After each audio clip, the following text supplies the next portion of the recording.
അന്തരംഗം. കേരളം എന്ന് കേട്ടാലോ തിളയ്ക്കണം ചോര നമുക്ക് ഞരമ്പുകളിൽ. ശ്രീ വള്ളത്തോളിന്റെ വരികളിൽ ഈ ഊർജ്ജം ഉൾക്കൊള്ളുന്ന ഓരോ മലയാളിയെയും ഈ വേദിയിലേക്ക് ഞാൻ സ്വാഗതം ചെയ്യുന്നു.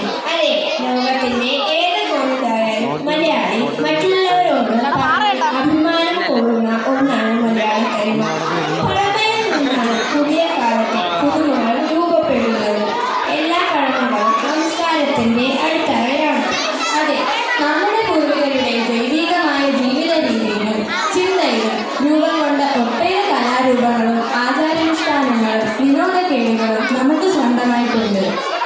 അതെ, നമ്മൾ അനുകരിക്കാൻ ശ്രമിക്കുന്ന വിദേശികൾ പോലും വിസ്മയം കൊള്ളുന്ന നമ്മുടെ പാരമ്പര്യ കലകളെ, സംസ്കാരത്തെ മനോഹരമായ ഒരു മുത്തുമാല പോലെ കോർത്തിണക്കിക്കൊണ്ട് നമ്മൾ സെൻസിയൻസ് നിങ്ങൾക്ക് മുന്നിൽ കാഴ്ചവെക്കുന്ന ദൃശ്യവിരുന്ന് തന്മയിലേക്ക് നിങ്ങൾക്ക് ഏവർക്കും സ്വാഗതം. നന്ദി.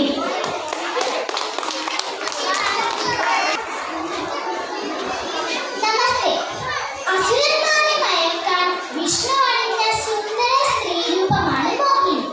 പാലാഴി കടന്നപ്പോൾ കിട്ടിയ അമൃത് അസുരന്മാരിൽ നിന്നും കൈക്കലാക്കാനാണ് വിഷ്ണു മോഹിനി രൂപം കിട്ടിയത്.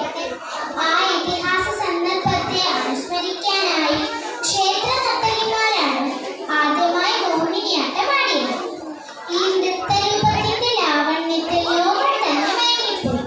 പതിഞ്ഞ താളത്തിലുള്ള സംഗീതത്തിനൊത്ത് കൺകോണുകളിലും ഉടലിലും നിറയുന്ന ലാസ്യം കാണികളുടെ ഹൃദയം കവരുന്നതാണ്.